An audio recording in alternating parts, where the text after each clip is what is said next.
Beware conspirations, plots and machinations, the schemes of big physics to sell you their wares. Their cures do us violence, but they call it science. They mock our beliefs and belittle our fears.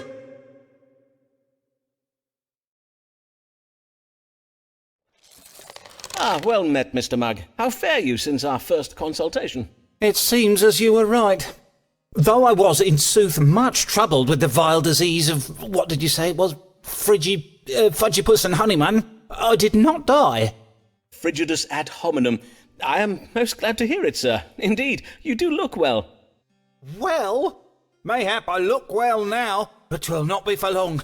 I have been poisoned. Poisoned? By the saints! Who is the author of this foul deed? My friend George Sprottle, the bookbinder. I did dine with him not 2 hours ago. Ah, I see. A bout of evil digestion. Pray tell, was there turned meat or some such at table? Nay, not meat. 'Twas a pie full of cherries. I had a bite of it afore I knew what I was eating. Cherries, you say? Aye, cherries. And this after I took particular care to give Mistress Sprottle a list of foods I must not eat.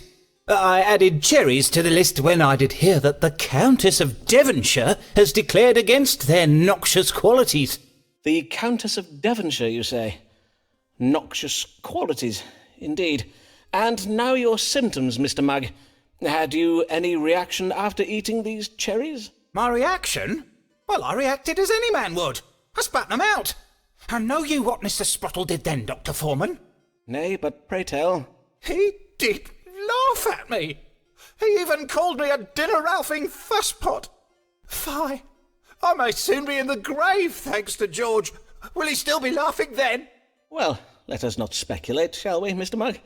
Now, let us see what the stars may tell us. What ails Nicholas Mugg?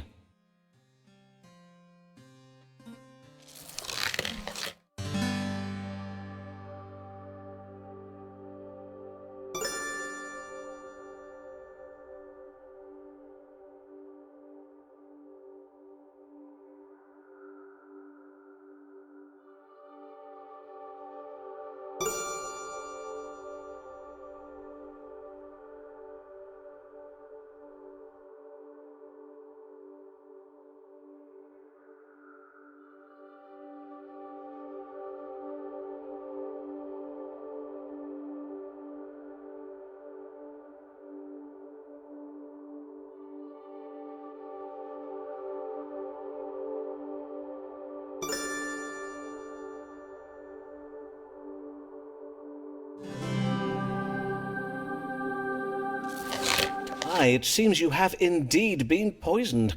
The cherries have provoked an imbalance of choler. You must take the antidote for cherry poisoning, which is...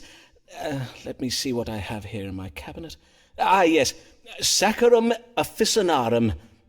Dissolve a pinch of these crystals on your tongue before dinner for a week. Saccharum?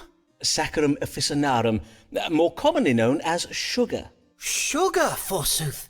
I have heard tell of sugar.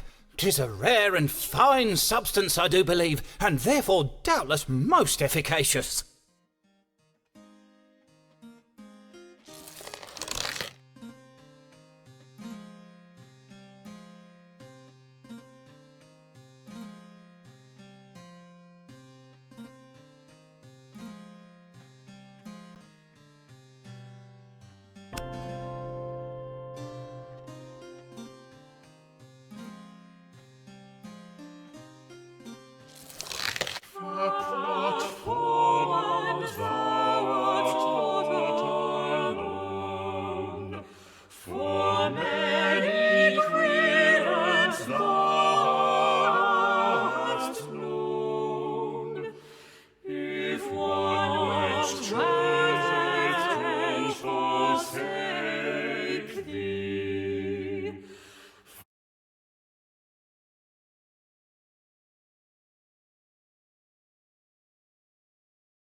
William! There you are. Did Mistress Allen call whilst I was out this day? Nay? You're quite sure about that, are you? I see. I cannot understand it. Why has Avis not come these past weeks? Does she no longer wish to see me?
So, 'tis the madness of my love that keeps Avis away.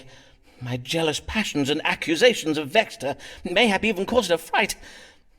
When she comes to see me again, for she surely will, by and by, I must remember to be kinder to her, to not plague her with my suspicions. And until Avis does return, well, there are other women in the world, are there not?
Eyes are nothing like the sun, if snowy white her breasts are done, and that is a description done, for she is a lady. She's not a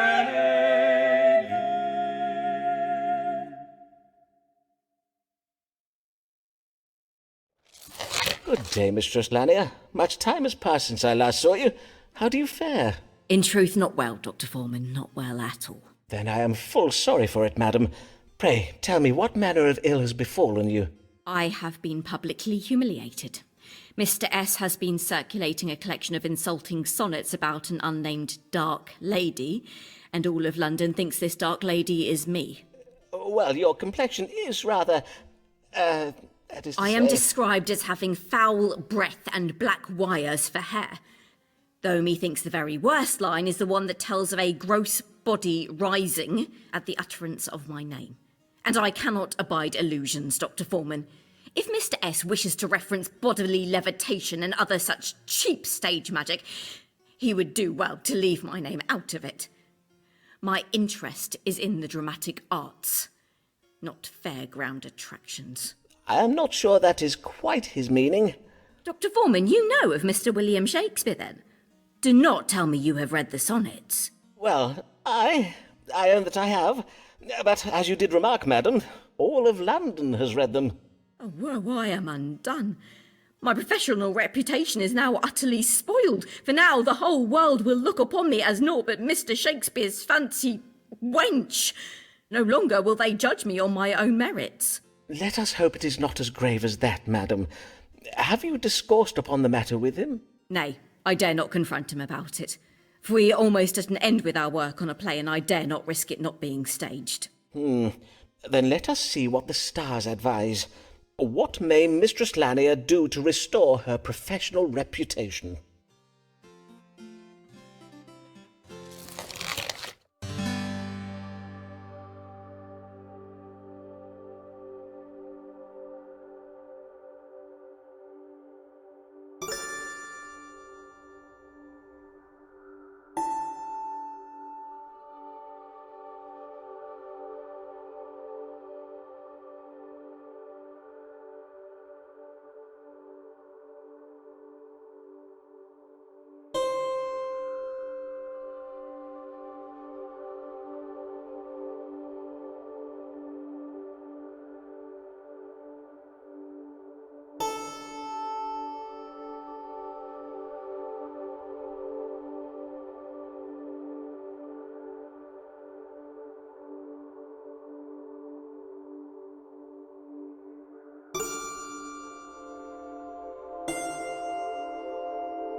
You are right to be concerned about the damage to your reputation, Mistress Lanier, for there is a danger that your partnership with Mr. Shakespeare and his depiction of you in his sonnets will forever overshadow your own literary achievements. God's womb.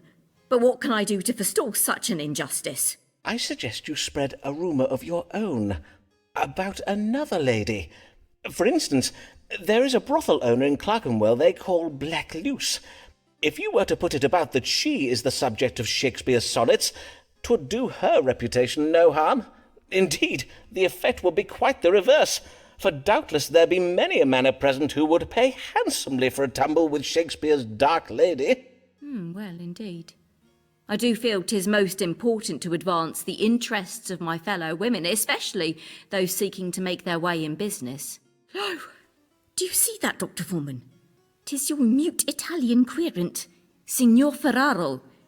He is staring at us through the window. Is he? Then doubtless he has come for another consultation.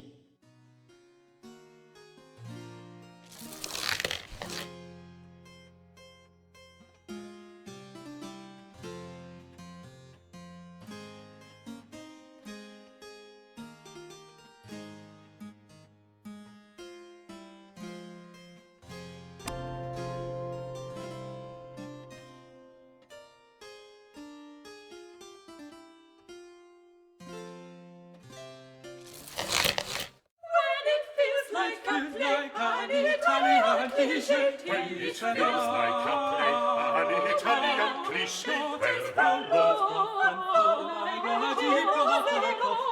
Ferraro, Signor Ferraro.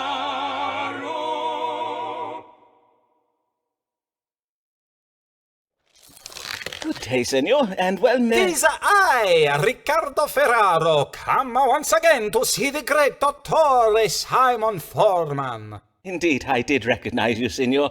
How may I assist you this day? I am ill. I tell you my problems. First problem, I do make a chandar in the morning. Next problems, my belly does swell and my chest 'tis a most tender to the touch. And now, for the very most terrible of problems, I have the big fears. One moment I do weep, and the next I do curse and gnash my teeth. So, Dottore, you tell what ails me, huh? You wanna make a water into this cup? Un momento, I make the water. Nay, not in my... prithee, hold. If you please, senor. As with our previous consultations, I shall be judging your illness by reading the stars. So, you need not my... Nay, senor, I have no need of it. Whilst 'tis true that most physicians do spy and sniff their patients' urine, I find this method of piss-pot diagnosis most imprecise. Indeed, the practice is quite primitive. 'Tis my belief that if medicine is to advance in this modern age, we must all adopt a more scientifical method. I am quite sure history will bear me out on this question. This scientifical method. 'Tis reading my diagnosis in the stars? Precisely so. Speaking thereof, perchance we may consult the stars now. What illness troubles Signor Riccardo Ferraro?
Worry not, senor. You are merely troubled with a mattering in the breast. I advise you to take to bed and cover yourself with sheets that have been warmed before a fire. But you must not sleep, nor may you eat or drink, for food and drink would serve to increase the corrupt phlegm and matter in your chest. Mattering in the breast. Most dottori would say my problems do not match the signs of mattering in the breast. But you, Signor Foreman, are not most dottori, eh? You are genius of the medicine who does find true meaning in the stars. I thank you, Signor Foreman, for your advice has been most enlightening. Riccardo Ferraro bids you good day.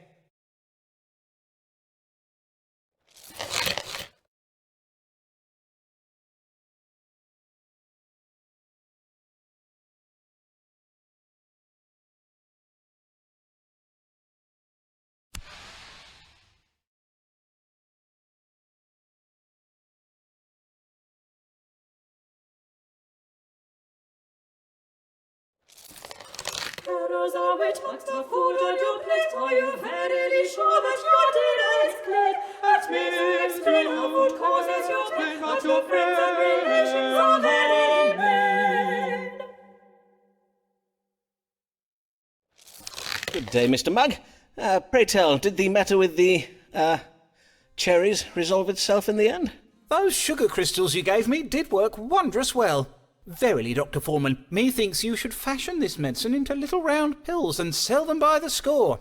I warrant you would make your fortune. Ah, yes, if only I could have my querents believe that mere sugar pills were the cure for all their ills, great and small, I would be a very rich man indeed, would I not? And what may I assist you with this day, Mr. Mugg? I have the spotted fever. I must begin treatment now, or else I will... Hold, sir. The spotted fever is exceeding rare. Why would you think you have such a disease? Well, sir, not only am I covered all over in red spots, I have lately taken to chundering, such as are the very symptoms listed in the medical book I did read. I am already taking the treatment Mr. Cogan prescribes, but now I require... You mean to say you have read Thomas Cogan's Haven of Health? Why, that is a most technical book, writ for doctors and medical students. How did you come to be reading it? My friend George Sprottle did bind a printing of it in his shop. He kindly let me spy some pages afore 'twas sent up to Cambridge. Oh, but Dr. Foreman, I forget myself. You have no medical degree, so you doubtless have not read it. Mayhap if I ask George nicely... Sir, let us consult the stars and see if they may tell us what ails you.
The spots on your privy member suggest a mild venereal disease.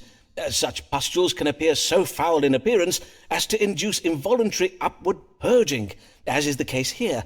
It's also indicated that you suffer from Dr. Foreman, did you not hear me? I said nothing of spots being on my yardle. On my word, I know not why folk even bother with doctors. Not now we have books to consult. One thing more, if you please, Dr. Foreman, for I feel I must give ye warning. A great storm is coming. I feel it in my bones, and my bones do always speak true. You would do well to bide indoors at the first sign of wind and rain. God keep ye well, Dr. Foreman.